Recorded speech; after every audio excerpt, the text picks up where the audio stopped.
Players won't stop romancing the bartender, or as I sometimes like to call it, how to make a guy in 10 minutes. So in 10 minutes, you'll know how to craft hundreds, maybe thousands of irresistibly fascinating NPCs for your tabletop or video game. They'll be literally pouring from your eyes and ears, so I'm sorry about that.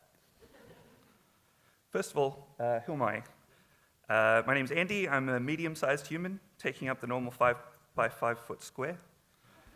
My alignment is chaotic good. I'm a writer, having written for various publications on and offline, and I also wrote for Starcult's Best Friend Forever.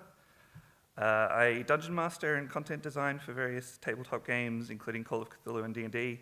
I have children.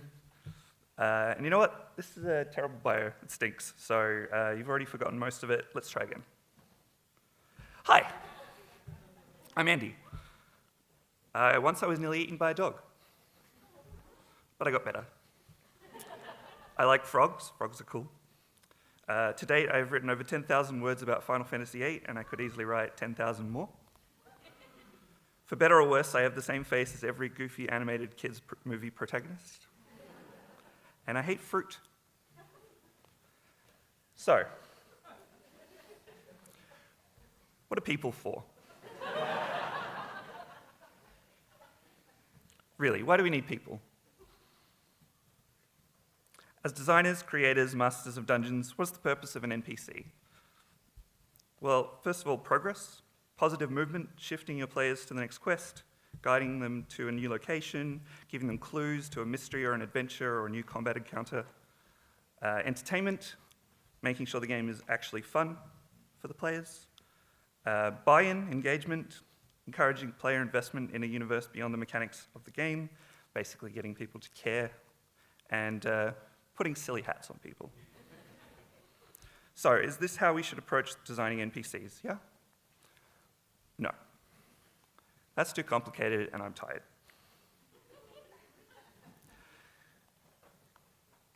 Here's what I use to make any and every kind of NPC, from the seemingly pointless merchants and townfolk all the way up to the big bad evil guys at the top of the pole. Use little things, building up a character from small details. Weirdness, making sure they stand out, not too much. Memories, characters that are more than just notes. And bangability, because they're not really real unless you've considered it.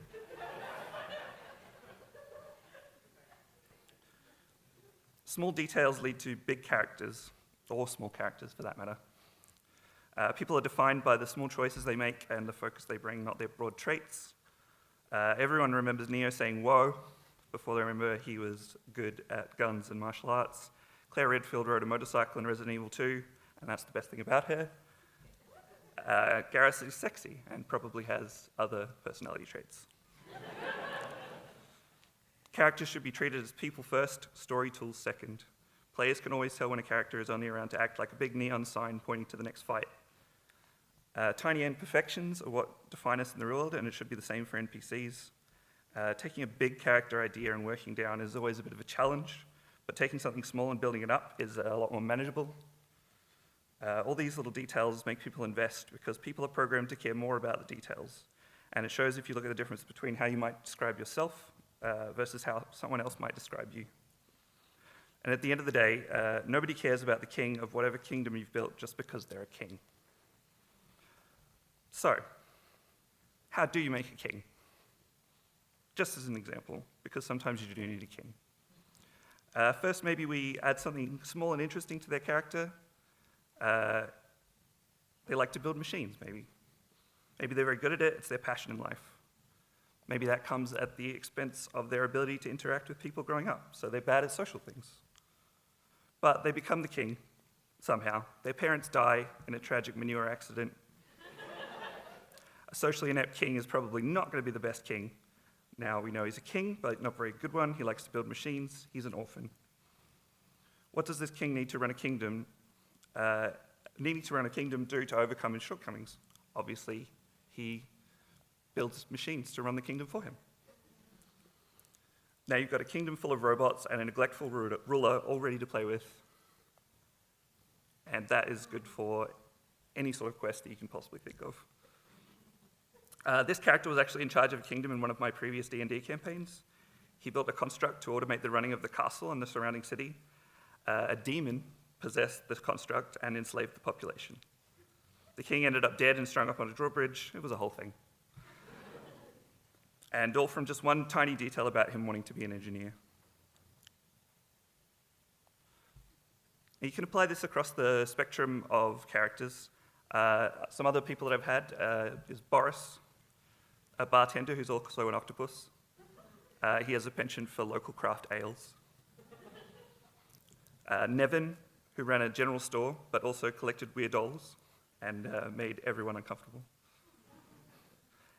And one of the zombies in a haunted village that I had was convinced that he needed to offer everyone who enters his home a drink, regardless of the fact that it was an empty cup and an empty jug.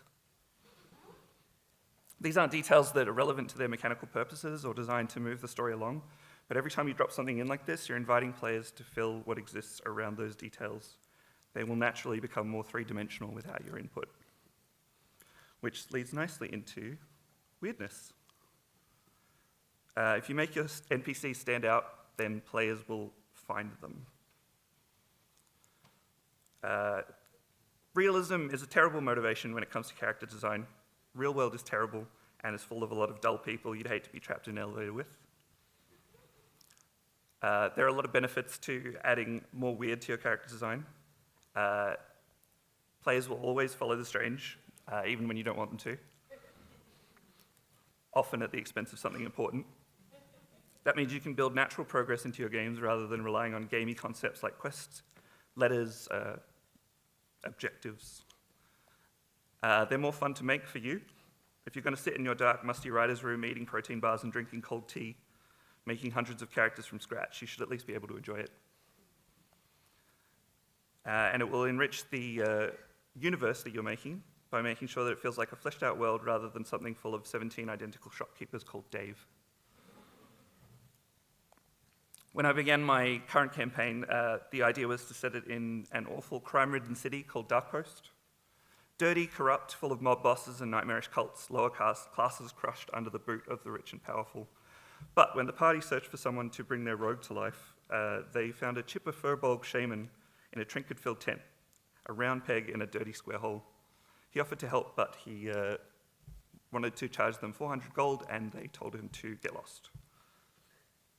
11 months later, in the real world, the bard was dealing with PTSD because he got transformed into a mind flayer.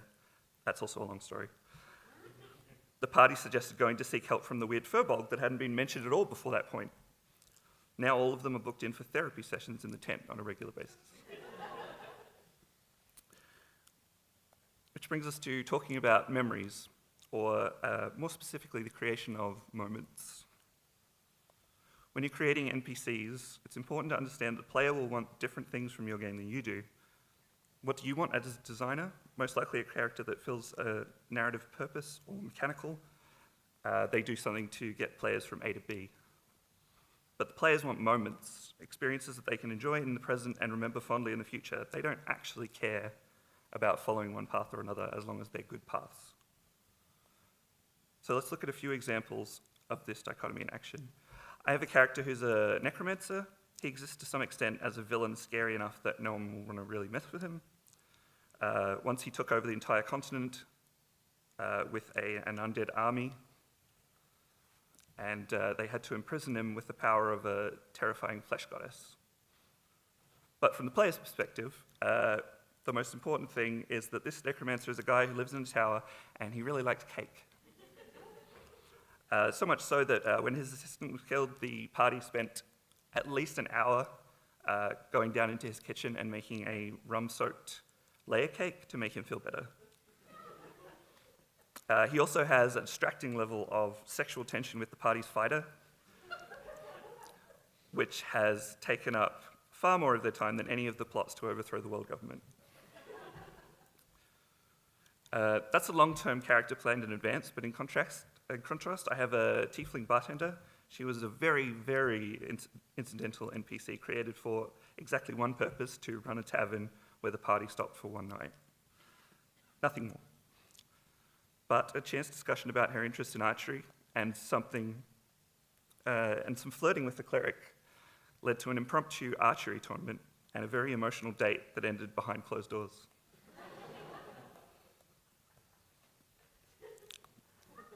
Ask any player about characters they remember, and the answer will always be something like these examples. Anecdotes about exciting or silly moments that stuck with them. It's all about good memories, not memorization of important plot points. Building characters from small pieces to a larger whole gives players a chance to connect with them on their terms. That means they have agency over any moments with the NPC and they feel more real as a result. Say you meet Sergeant Important from the City Guard and he has all the exposition, the medals, he's got cool swords, but why focus on him when Corporal Torbit with the cracked voice and missing boots is right there? In fact, who cares about the ghosts attacking the nearby town when you can just craft a quest out of finding Tobit's boots? Maybe a witch took them, maybe it was Tobit's ex-husband. Players will be involved simply because they remember who they're working for and therefore care about what happens next. All right, no more games. It's time to talk about the deep stuff now. That's right. Emotions. Every NPC exists at some level to stir feelings in players. Otherwise, you might as well replace them with job boards, mission lists, and audio logs. Even enemies and monsters that are there to make players feel something. So emotions should be one of your main tools when crafting NPCs. Besides, emotions provide an amazing cheat for designers because humans are dumb and easily manipulated by that sort of thing. I can pick up this pencil, tell you its name is Steve, and go like this. Oh. And part of you dies. Just a little bit on the inside. Making a character emotionally resonant is really about empathy. You need to recognize what fundamental human vibes will provoke a reaction from whoever your players are and use that, like sadness or being super horny. That means giving your characters flaws, big ones. This is really important, actually. Flaws are attractive. Flaws are what makes a person or an NPC more attractive than the one next to them. Fill the whole damn world with broken, ruined people who make mistakes and say the wrong thing and do bad things on purpose. Emotions require relatability, and we're all disasters here, so your minor characters should be no different.